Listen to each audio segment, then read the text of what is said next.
जय हिंद साथियों। आज के इस वीडियो से हम हिंदी के प्रैक्टिस सेट की शुरुआत कर रहे हैं। जिन भी परीक्षाओं में हिंदी एज ए सब्जेक्ट आती है, ठीक है, वहाँ पर यहाँ से आपको सवाल मिलने वाले हैं। अब आप सोचेंगे टॉपिक कौन कौन से हैं, तो बेटा हिंदी के परिचय और नामकरण से लेकर के चाहे वर्ण रचना की बात हो, शब्द रचना हो, वाक्य रचना हो, आपके संधि हो, समास हो, पर्यायवाची शब्द हो, विलोम शब्द हो, संज्ञा, सर्वनाम, क्रिया, विशेषण सही गलत वाले हों, ठीक है, मतलब अशुद्ध और शुद्ध वाक्य वाले बात हो, या फिर आपके वन वर्ड सब्स्टिट्यूशन शब्द समूह के लिए एक शब्द की बात हो, या फिर आपकी जो है किस प्रकार का वाक्य है, सरल है, संयुक्त है, संश्लिष्ट, ऐसे प्रश्न हो, या फिर आपके उपसर्ग प्रत्यय वाले सवाल हो, मतलब ए टू जेड, चाहे मुहावरे हो, लोकोक्ति, सब पूरे जो है सिलेबस को कवर किया मैंने। तो अब आप समझ गए होंगे आपका सिलेबस भी यही होगा। किसी भी स्टेट की आप परीक्षा की तैयारी कर रहे हैं, अगर हिंदी एज ए सब्जेक्ट है तो ये टॉपिक तो मोस्टली आपको मिलने तो ये प्रैक्टिस सेट सबके लिए है, ठीक है, बहुत हेल्पफुल है। आप ध्यान से देखिए, ऑप्शन को किस तरीके से तोड़ना है, जोड़ना है, ये सारी बातें हम एक एक करके सीखेंगे। ऑप्शन से कैसे हम जो है आंसर को निकालेंगे, एक्चुअली हम ये भी सीखेंगे, ठीक है। चलिए शुरुआत करते हैं, समय न गवाते हुए सीधे सीधे बढ़ते हैं आगे। और ये रहा आपके सामने प्रश्न नंबर 1। कह रहा है कि निम्न में से, ठीक है, क्या लिखा हुआ है, थोड़ा बड़ा कर लेते हैं इसे। ये आपके सामने रहा बेटा प्रश्न, ये रहा, ठीक है। प्रश्न क्या कह रहा है? कह रहा है कि निम्न में से किस शब्द की वर्तनी बिल्कुल सही दी गई है। वर्तनी सुधारने की बात कर रहा है, मतलब आपके जो है एक शब्द की सही पूछ रहा है, इसका मतलब 3 शब्द की वर्तनी क्या होगी, गलत, और एक शब्द की वर्तनी यहां पर सही होगी। अनुग्रहित बिल्कुल गलत है, अनुग्रहित बिल्कुल सही है आपका। ऑप्शन नंबर ए हो गया, बी वाला आपका सही है, ये सी हो गया, ये डी हो गया, ठीक है। ऑप्शन नंबर बी आपका बिल्कुल करेक्ट है। अनुग्रहित ऐसे लिखा जाता है, अनुग्रहित, ठीक है, इस तरीके से लिखा जाता है। गा में आपकी री की मात्रा लगती है, जो ग्रह वाली है वो नहीं लगती है। तो बाकी ऑप्शन को देखने की जरूरत नहीं है। ऑप्शन नंबर बी जो है यहाँ पर बिल्कुल आपका करेक्ट हो जाएगा, बिल्कुल सही हो जाएगा, ठीक है। अगला प्रश्न आपसे दिया गया है, आपके सामने दिया गया, आपसे क्या दिया गया है, आपके लिए दिया गया, ओके। सभा का पर्यायवाची शब्द कह रहा नहीं है। नहीं का मतलब कह रहा है कि एक तो नहीं होगा लेकिन 3 होंगे, क्योंकि ऑप्शन इसी तरीके का है। बेटा सभा का मतलब महावर्तन होता है, बिल्कुल सही है। महावर्तन का मतलब भी सभा ही होता है। परिषद भी आपकी एक सभा ही होती है, बैठक भी एक सभा होती है, लेकिन जो सम्मिलित है ना, ये आपकी सभा नहीं होती है। ये आपका बी हो गया, ये ऑप्शन ए बी सी और डी। तो ऑप्शन नंबर सी यहाँ पर आपका करेक्ट हो जाएगा, क्योंकि दिया गया है कौन सा शब्द नहीं है, वो भी पर्यायवाची। तो सभा का बेटा महावर्तन भी होता है, परिषद भी होता है, बैठक भी होता है, इसलिए ऑप्शन नंबर सी यहाँ पर बिल्कुल करेक्ट हो जाएगा, ठीक है। चलिए अगले प्रश्न पर चलते हैं। अगला प्रश्न आपके सामने दिया गया है कि गोधूम, गोधूम जो दिया गया है इसका क्या मतलब है, अर्थात इसके तद्भव की बात कर रहा है, एक्चुअली तद्भव की बात कर रहा है। तद्भव शब्द कौन से होते हैं, इससे पहले आप तत्सम शब्दों को जानो, तब तो समझ पाओगे ना। बेटा तत्सम शब्द वे शब्द होते हैं जो संस्कृत के शब्द होते हैं, और संस्कृत के जो शब्द होते हैं उनका हम हिंदी में ज्यों का त्यों प्रयोग कर लेते हैं, ठीक है। हिंदी में हम उनका क्या करते हैं, ज्यों का त्यों प्रयोग कर लेते हैं। मतलब संस्कृत के शब्द हैं और ज्यों के त्यों जो है हम उन्हें हिंदी में प्रयोग कर लें, वो होते हैं तत्सम। लेकिन हम बहुत जो है ना बिगड़ू टाइप के व्यक्ति हैं, तो तत्सम शब्दों को हमने क्या किया, बिगाड़ डाला, इनके रूप को क्या किया, बिगाड़ दिया। तो बिगड़ा हुआ रूप जहां हम प्रयोग करते हैं वो बेटा आपका क्या होता है, तद्भव होता है। कहने का मतलब है संस्कृत शब्दों का जो विकृत रूप होता है, बदला हुआ रूप होता है, जो हमने अपने हिसाब से बदला है ना, वो आपका क्या होता है, तद्भव होता है। अब यहां पर ही समझ लो, गोधूम, गोधूम का मतलब होता है बेटा गेहूं, अगर अर्थ की मैं बात लेके जाऊं, लेकिन एक्चुअली में गेहूं जो है ना, ये आपका एक तद्भव शब्द है। मैंने बोला नहीं, हमने बदल डाला, एक्चुअली में गोधूम था। गोधूम क्या है, यहां पर आपका तत्सम शब्द दिया गया है, और बदल बदल के हमने इसे गेहूं बना डाला, जो कि एक तद्भव शब्द है, ठीक है। तो यहां पर ऑप्शन नंबर सी जो है, ऑप्शन नंबर ए ये हो गया, बी ये वाला हो गया, सी ये हो गया, डी हो गया। तो ऑप्शन नंबर सी यहां पर आपका बिल्कुल करेक्ट हो जाएगा, ठीक है। चलिए आगे बढ़ जाते हैं। डिटेल में वीडियो देखना है बेटा, प्ले लिस्ट में चले जाना, पूरा मैंने कवर किया एक एक टॉपिक को हिंदी के। प्रेमचंद्र द्वारा लिखित पुस्तक नहीं है, मतलब कह रहा 4 ऑप्शन है, 4 ऑप्शन में कह रहा नहीं वाला बताओ, तो एक बेटा नहीं में आएगा, 3 हाँ में आएंगे, मतलब 3 रचनाएं होंगी, एक नहीं होगा। आप देखो क्या करना है, प्रेमाश्रय, प्रेमाश्रय रचना बेटा प्रेमचंद्र की है, गबन भी रचना है, कायाकल्प भी रचना इन्हीं की है, ठीक है। तो चौथा वाला ऑप्शन कौन है भैया, तो देखना पड़ेगा आगे चौथे नंबर वाला ऑप्शन कौन है। अच्छा जय पराजय है, ठीक है, चलो यही देख लो। तो बेटा अगला ऑप्शन क्या है, जय पराजय। जय पराजय रचना आपके जो है प्रेमचंद्र की नहीं है, एक्चुअली में ये किसकी है, तो बेटा उपेंद्र नाथ अस्क की रचना है, ठीक है। उपेंद्र नाथ अस्क की रचना है। कौन सी बेटा? जय पराजय। तो ऑप्शन नंबर डी यहाँ पर आपका बिल्कुल करेक्ट हो जाएगा। ऊपर से आओगे ऑप्शन डी मिलेगा। ठीक है, चलो अगला प्रश्न बेटा आपके सामने दिया गया है कि मलिक मोहम्मद जायसी, ठीक है, मलिक मोहम्मद जायसी की बात कर रहा है, किस भाषा में रचना की है? बेटा मलिक मोहम्मद जायसी की जो मोस्टली रचनाएं हैं ना वो आपको देखने को मिलेंगी अवधी भाषा में। किस में मिलेंगी? अवधी भाषा में। तो ऑप्शन नंबर सी आपका करेक्ट हो जाएगा, क्योंकि ये रहा ए, ये रहा बी, ये रहा सी और ये रहा डी, तो अवधी भाषा में है। ठीक है, अच्छा ये बताओ कि खड़ी बोली किस उपभाषा के अंतर्गत आती है? खड़ी बोली किस उपभाषा के अंतर्गत आती है? ये आप कमेंट करके फटाक से बताओ। मैंने ऑलरेडी वीडियो बनाया है। भोजपुरी को तो बता दोगे कि सर ये बिहारी वाले में आती है क्योंकि बिहार क्षेत्र में बोली जाती है, लेकिन मैंने इसलिए खड़ी बोली पूछा है आपसे। ठीक है, अवधी भी आपकी बोली है, ब्रजभाषा भी आपकी बोली है। अवधी किस में आती है, ठीक है, और आपकी ब्रजभाषा किस में आती है, ये आप लोग कमेंट करके बताओगे। ठीक है, क्योंकि मैंने ऑलरेडी डिटेल वीडियो बनाया हुआ है और आप जा करके देख लेना, समझ लेना, उसके बाद ना सारे मामले को समझना, तब और समझ में आएगा। अगला प्रश्न है बेटा आपका जो है थोड़ा सा छोटा करना होगा इसे। ठीक है, चलो उधर का मैं बता दूंगा क्या लिखा हुआ है। कह रहा समुद्रगुप्त को भारत का नेपोलियन कहा जाता है। ये तो हमेशा इतिहास में प्रश्न पूछा जाता है कि भारत का नेपोलियन किसे कहा जाता है, तो आपका आंसर क्या होगा? समुद्रगुप्त को कहा जाता है। ठीक है, अब कह रहा है जो नेपोलियन है यहाँ पर है ना, ये इसमें कौन सी संज्ञा है? एक्चुअली आपसे पूछ रहा है कि नेपोलियन में कौन सी संज्ञा दी गई। यार नेपोलियन यहाँ पर क्या बता रहा है? एक पूरी की पूरी जाति को सूचित कर रहा है ना। जब एक पूरी जाति को सूचित कर रहा है तो यहाँ पर आपको कौन सी संज्ञा मिलेगी बेटा? जातिवाचक संज्ञा मिलेगी। और जातिवाचक संज्ञा मिलेगी तो ऑप्शन नंबर रहा ए, रहा बी, रहा सी, रहा डी, तो आपका कौन सा सही हो गया? ऑप्शन नंबर सी जो है बिल्कुल आपका जो है करेक्ट हो जाएगा। ठीक है, तो यहाँ पर ये बात समझ में आ गई। ऑप्शन नंबर सी जो है यहाँ पर आपका क्या होगा? बिल्कुल करेक्ट हो जाएगा। ऑप्शन सी एकदम करेक्ट हो जाएगा। ठीक है, चलिए आगे बढ़ जाए बेटा, अगले प्रश्न पर मूव कर लेते हैं। अगला प्रश्न आपके सामने दिया गया है कि हाँ ये रहा बेटा प्रश्न, आए थे हरिभजन को ओटन लगे कपास। यार आए किसी और काम से थे और उसके बाद क्या हुआ कि प्रेमिका मिल गई और भैया भूल गए, एक्चुअली दूसरे कामों में ही लगे पड़े। तो कह रहा आए थे हरिभजन को ओटन लगे कपास, आए किसी और काम से थे लग गए किसी और काम में। ऑप्शन जहाँ मिल जाए, साधुओं की संगति, साधुओं की संगति उम्र है क्या करने की तुम लोगों की, है ना। गृह गृहस्थी के कार्य में फंसना है, कुछ दिन में कुछ तो फंस जाएंगे, कुछ फंस चुके होंगे, और भक्ति कार्य में लग जाना ना। लेकिन कह रहा मुख्य कार्य को छोड़कर अन्य कार्य में लग जाना। ऑप्शन नंबर सी यहाँ पर करेक्ट है। ए ये है, बी ये है, सी ये है, डी है। ऑप्शन नंबर सी आपका यहाँ पर बिल्कुल करेक्ट है, सी वाला। आए और किसी काम के लिए थे, छोड़ करके किसी और काम में लग गए। मैं हालांकि पहले इतना डिटेल कर देता हूँ कि आंसर तो आप खुद ही खोद के निकाल लोगे एक्चुअली है कहाँ पर। ठीक है, अगला प्रश्न आपके सामने दिया गया है कि प्रेमचंद्र का अधूरा उपन्यास कौन सा है, आपसे पूछा गया। अधूरा, बड़ा ऊ की मात्रा, अधूरा उपन्यास कौन है बेटा? प्रेमचंद्र के उपन्यास यहाँ पर गोदान भी है, गबन भी है, मंगलसूत्र भी है और रंगभूमि भी है। मतलब ऑप्शन नंबर ए भी है, बी भी है और सी भी है और आपका डी भी है। चारों को चारों ऑप्शन हैं, लेकिन अधूरा कह रहा है कौन सा है, तो इसमें बेटा मंगलसूत्र अधूरा उपन्यास है। ऑप्शन नंबर सी यहाँ पर आपका बिल्कुल करेक्ट हो जाएगा। ठीक है, चलिए अगले प्रश्न पर मूव करते हैं।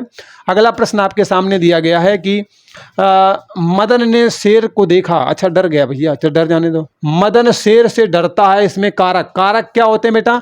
कारक जो होते हैं ना वो आपके कर्ता की बातें हों, कर्म की बातें हों, क्रिया की बातें हों, इनमें आपस में सामंजस्य बिठाने का काम करते हैं।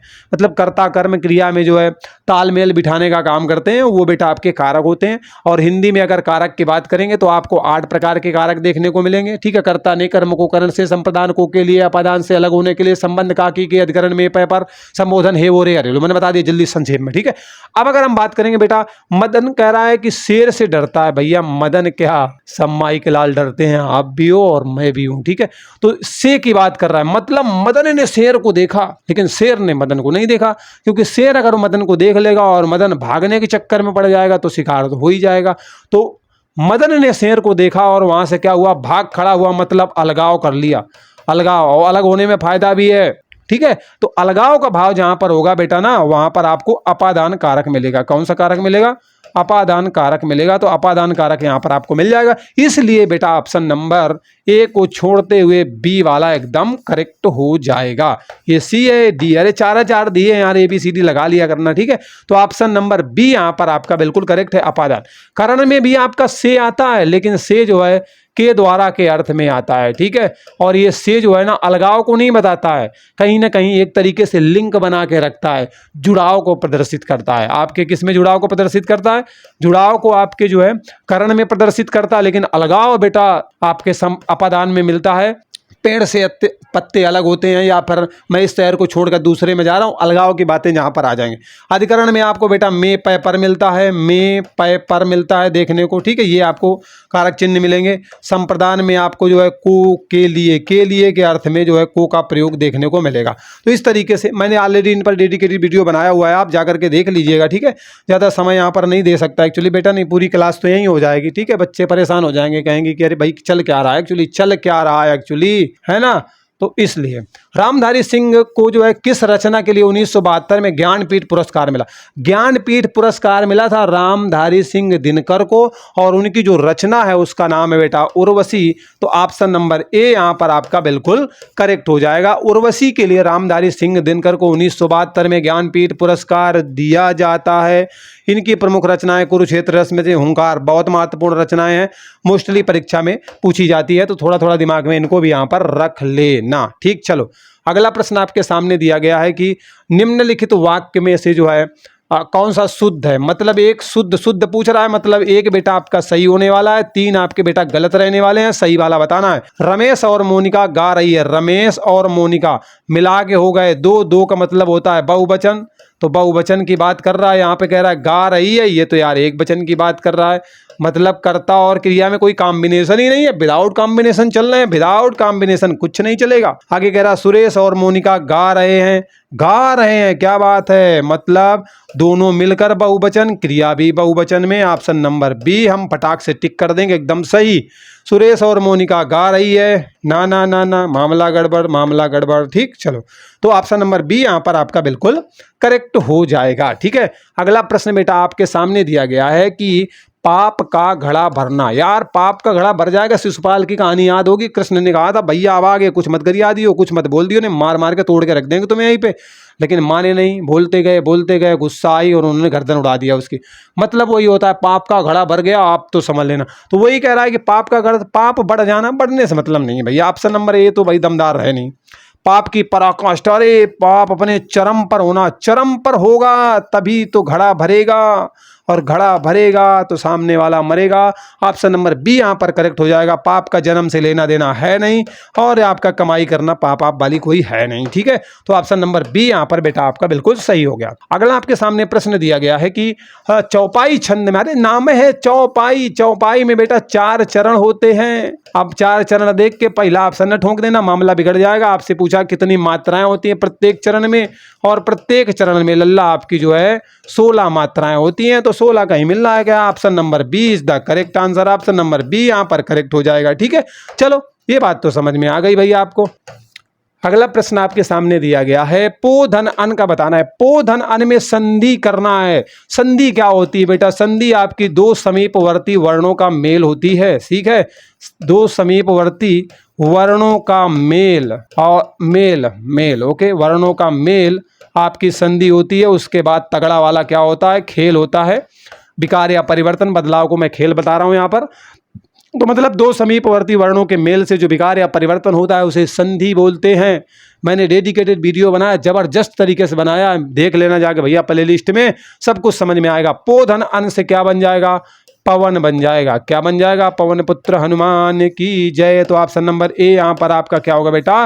करेक्ट हो जाएगा। आगे हमें जाने की जरूरत नहीं है। अगर पावन में जाना है ना तो इसका संधि विच्छेद होगा, पौ धन अन में जाना पड़ेगा, ठीक है। ये तो है नहीं सब, ठीक। तो ऑप्शन नंबर कौन सा करेक्ट होगा? ए वाला यहाँ पर आपका करेक्ट हो जाएगा, ठीक है। चलो आगे बढ़ जाते हैं।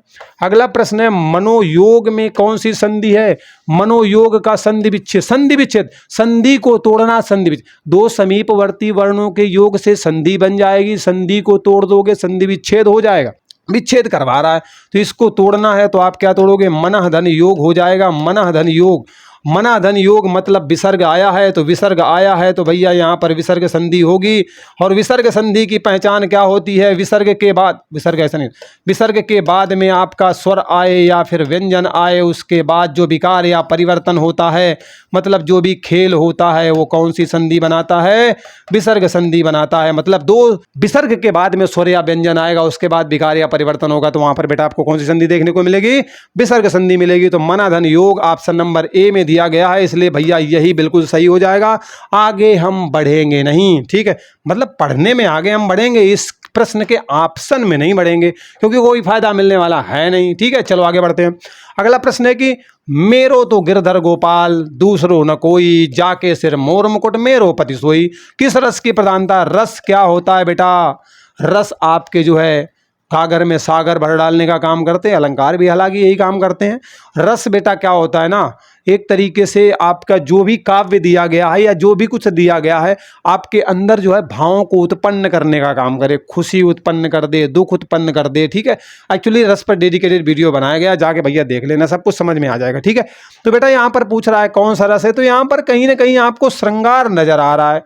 हाँ, अब एक बात और ध्यान से सुन लो, श्रृंगार एक्चुअली ऐसे लिखा जाता है, ये जो लिखा है ना ऑप्शन में आपका श्रृंगार, ये एक्चुअली मतलब प्रश्न के अनुसार ऑप्शन तो सही है, लेकिन ऑप्शन में जो लिखा है ना वो वर्तनी गलत है। श्रृंगार एक्चुअली ऐसे लिखा जाता है, बहुत बार पूछा गया, तो ऑप्शन नंबर बी यहाँ पर आपका बिल्कुल करेक्ट हो जाएगा, बिल्कुल सही और सही हो जाएगा। ठीक है, अगला प्रश्न आपके सामने दिया गया है कि सूर्यकांत त्रिपाठी निराला जी के बारे में पूछा गया है कि किस प्रकार के कवि माने जाते हैं। बेटा सूर्यकांत त्रिपाठी निराला किस प्रकार के कवि माने जाते हैं? क्रांतिकारी टाइप के कवि है आपके, तो ऑप्शन नंबर डी यहाँ पर बिल्कुल करेक्ट हो जाएगा। क्रांतिकारी टाइप के कवि है कौन? आपके सूर्यकांत त्रिपाठी निराला, तो ऑप्शन नंबर डी यहाँ पर आपका बेटा बिल्कुल 17 का करेक्ट हो जाएगा। ठीक है, चलो यहाँ तक भैया बिल्कुल मामला सेटलमेंट में चल रहा है, कोई दिक्कत नहीं है। लो पृथ्वीराज रासो कह रहा है किस काल की रचना है, हाँ तो लो पूछ लिया है आपसे। ऑप्शन तो है नहीं, अभी नीचे ऑप्शन है एक्चुअली। तो पृथ्वीराज रासो किस काल की रचना है, तो बेटा ये आदिकाल की रचना है। किस काल की रचना है? आदिकाल की रचना है। ठीक है, तो पृथ्वीराज रासो किस काल की रचना है बच्चों? तो आदिकाल की रचना है। अब आप अकॉर्डिंग टू ऑप्शन चल लो भैया, मन को तो कर लो तसल्ली। ठीक है, ये रहे आपके ऑप्शन। तो किस काल की रचना है? आदिकाल की रचना है। ऑप्शन नंबर डी यहाँ पर आपका बिल्कुल क्या होगा बेटा? करेक्ट हो जाएगा। ठीक है, किस काल की रचना है? तो आपके जो है आदिकाल की रचना है। ठीक, चलो आगे बढ़ते हैं। अगला प्रश्न आपके सम्मुख दिया गया है कि हाँ ठीक है, ओके, ये आ गया आपके सामने प्रश्न। अगला कह रहा है कि भाषा में शब्द और अर्थ की दृष्टि से सौंदर्य उत्पन्न करें। शब्द के अर्थ दृष्टि से जो है उत्पन्न करेंगे तो शब्द अलंकार हो जाएगा। ठीक है, शब्द अलंकार हो जाएगा। और अगर अर्थ की दृष्टि से जाएंगे तो बेटा अर्थालंकार हो जाएगा। ठीक है, अर्थालंकार हो जाएगा। तो एक चीज तो समझ में आ गई, मामला अलंकार का चल रहा है, तो भैया ऑप्शन नंबर ए यहाँ पर क्या होगा? बिल्कुल करेक्ट हो जाएगा। यहाँ पर आपका अलंकार दिया गया है। भाषा में शब्द और अर्थ की दृष्टि से सौंदर्य उत्पन्न करने का काम जो करता है ना बेटा, वो आपका क्या होता है? वो आपका अलंकार होता है। ऑप्शन नंबर ए यहाँ पर बिल्कुल सही हो जाएगा। ठीक है, चलो आगे बढ़ते हैं। अगला प्रश्न दिया गया है कि निम्नलिखित में से आपको क्या करना है? अल्प प्राण एक्चुअली में बताना है। क्या बताना है बेटा? अल्प प्राण बताना है। अल्प प्राण देखो क्या होते हैं? अल्प प्राण वो होते हैं जिनको बोलने में कम हवा लेनी पड़े। ठीक है, कम हवा लेनी पड़े या फिर आपको जो है छोड़नी पड़े। कम हवा लेनी पड़े या छोड़नी पड़े, वो अल्प प्राण होता है। इसमें बेटा आपके जो प्रत्येक वर्ग आता है ना, प्रत्येक वर्ग, अच्छा वर्ग कितने होते हैं? तो वर्ग आपके बेटा 5 वर्ग होते हैं। एक आपका का वर्ग होता है, एक आपका चा वर्ग होता है, एक टा वर्ग होता है, एक ता वर्ग होता है और एक आपका पा वर्ग होता है। तो हर वर्ग में आपके कितने कितने होते हैं? 5 अक्षर होते हैं, 5 वर्ण होते हैं। तो कुल मिलाकर पूरे 25 वर्ण होते हैं आपके पांचों के पांचों वर्ग में। तो प्रत्येक वर्ग का बेटा जो पहले नंबर वाला वर्ण, तीसरे नंबर वाला, 5वें नंबर वाला जो वर्ण होता है ना, वर्ण, वो क्या होता है? वो बेटा आपका अल्प प्राण होता है। बस आंसर तो निकाल लोगे यहीं से। अब देखो पहले में चलोगे तो क्या चलोगे? का वर्ग में का चलोगे, खा चलोगे, गा चलोगे, घा चलोगे, अंगा चलोगे। तो पहला वाला अल्प प्राण, तीसरा वाला अल्प प्राण, ऑप्शन में तो यही मिल रहा है। ऑप्शन नंबर ए यहाँ पर आपका बिल्कुल करेक्ट हो जाएगा। आ तो स्वर में चले गए। ठीक है, और ये जो दोनों है ये आपके महाप्राण में जाएंगे। दोनों ऑप्शन किस में जाएंगे? ये महाप्राण में जाएंगे दोनों ऑप्शन। तो प्रश्न के अनुसार अल्प प्राण पूछा था, ऑप्शन नंबर ए यहाँ पर आपका बिल्कुल करेक्ट हो जाएगा। बिल्कुल बिल्कुल बिल्कुल सही हो जाएगा। ठीक है, अगला प्रश्न आपके दिया गया है सामने कि हमें आस्तिक, क्या दिया गया है, हमें आस्तिक लोगों का जो है क्या करना चाहिए, मदद करनी चाहिए। रेखांकित का विलोम बताना है। एक्चुअली रेखांकित तो किसी को किया नहीं, यहाँ पर मैं ही कर देता हूँ। आस्तिक को रेखांकित किया हुआ है, ठीक है। आस्तिक का विलोम एक्चुअली बताना है, तो आस्तिक का विलोम बेटा नास्तिक होता है। ऑप्शन नंबर ए यहाँ पर आपका बिल्कुल करेक्ट हो जाएगा। भिज्ञ का अनभिज्ञ होता है, ठीक है। सात्विक का आपका जो है तामसिक होता है, और समस्त का क्या होता है ये बच्चों आप बताओगे, ठीक है। चलो यहाँ तक समझ में आ गया। ओके, आगे बढ़ते हैं। अगला प्रश्न आपके सामने दिया गया है कि चूहे के चाम से लगाड़े नहीं मढ़े जाते। चूहे के चाम से लगाड़े नहीं मढ़े जाते, मतलब चूहे के चाम का मतलब हो गया चमड़ी से। अब यार एक चूहा इतना नन्हा सा होता है, उसकी चमड़ी बिल्कुल कितनी निकलेगी, उससे बताओ। ढोलक बजाने की बात कर रहा है, ढोलक मढ़ने की बात कर रहा है, कैसे कर लेगा, मतलब बड़ा असंभव सी बात लग रही है। अल्प व्यय करना मतलब नहीं है, सीमित साधनों से काम चलाना मतलब नहीं है इसमें, ठीक है। तो और आगे बढ़ते हैं जरा, ऑप्शन अगले तो मिले। हाँ, ये देखो ऑप्शन मिला आपके सामने, सीमित साधनों से बड़े काम नहीं होते हैं। ऑप्शन नंबर सी यहाँ पर बिल्कुल करेक्ट हो जाएगा। सीमित साधनों से बड़े बड़े काम आप नहीं कर सकते हो। वही कह रहा है कि आप चूहे के चाम से लगाड़ा नहीं बना सकते हो, मतलब थोड़े से साधनों से बड़ा काम नहीं कर सकते, इसलिए ऑप्शन नंबर सी यहाँ पर आपका क्या होगा, बिल्कुल करेक्ट हो जाएगा। अगला प्रश्न दिया गया है, निम्नलिखित में से आपको जो है बताना है कि एक्चुअली में विसर्ग संधि कहाँ पर है, ठीक है। विसर्ग संधि बताना है कहाँ पर है, तो विसर्ग संधि का उदाहरण बताना है। तो विसर्ग में मैंने आपको बताया है कि जब कभी भी विसर्ग के बाद में स्वर या व्यंजन आता है, उसके बाद विकार या परिवर्तन होता है, जो भी संधि तैयार होती है वो आपकी क्या होती है, विसर्ग संधि तैयार होती है। अभी बताया मैंने कुछ देर पहले। अब यहाँ पर पूछ रहा है कौन सा उदाहरण है, तो उज्ज्वल जो लिखा हुआ है इसको अगर तोड़ोगे ना आप तो क्या टूटेगा, उत धन ज्वल में टूटेगा। और उत धन ज्वल में ये आपका क्या है, व्यंजन है, इसलिए यहाँ पर आपको व्यंजन संधि देखने को मिलेगी।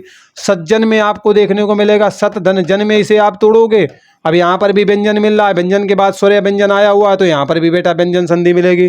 पवन में भी आप तोड़ोगे तो क्या टूटेगा, पो धन अन में टूट जाएगा, मतलब यहाँ पर आपको स्वर संधि देखने को मिलेगी। तो मामला हरिश्चंद्र में बचा है, तो यही बेटा बचेगा, हरि धन चंद्र हो जाएगा, ठीक है। हरि धन चंद्र, तो विसर्ग आ गया, हरिश्चंद्र हो जाएगा। ऑप्शन नंबर डी यहाँ पर आपका क्या होगा, बिल्कुल बिल्कुल बिल्कुल करेक्ट हो जाएगा। तो ऑप्शन नंबर डी यहाँ पर आपका बिल्कुल सही हो गया। अगला प्रश्न है, जो सबके अंतःकरण की बात जानता है कौन होता है, भैया जो सबके मन की बात जान ले वो अंतर्यामी होता है, अपरिग्रह तो होता नहीं है। अकिंचन का मतलब होता है जिसके पास कुछ नहीं होता, अवैतिक जो बिना वेतन के काम करता है। अंतर्यामी यहाँ पर करेक्ट हो जाएगा। ऑप्शन नंबर डी जो है यहाँ पर आपका बिल्कुल करेक्ट हो जाएगा, ठीक है। चलिए आगे बढ़ते हैं।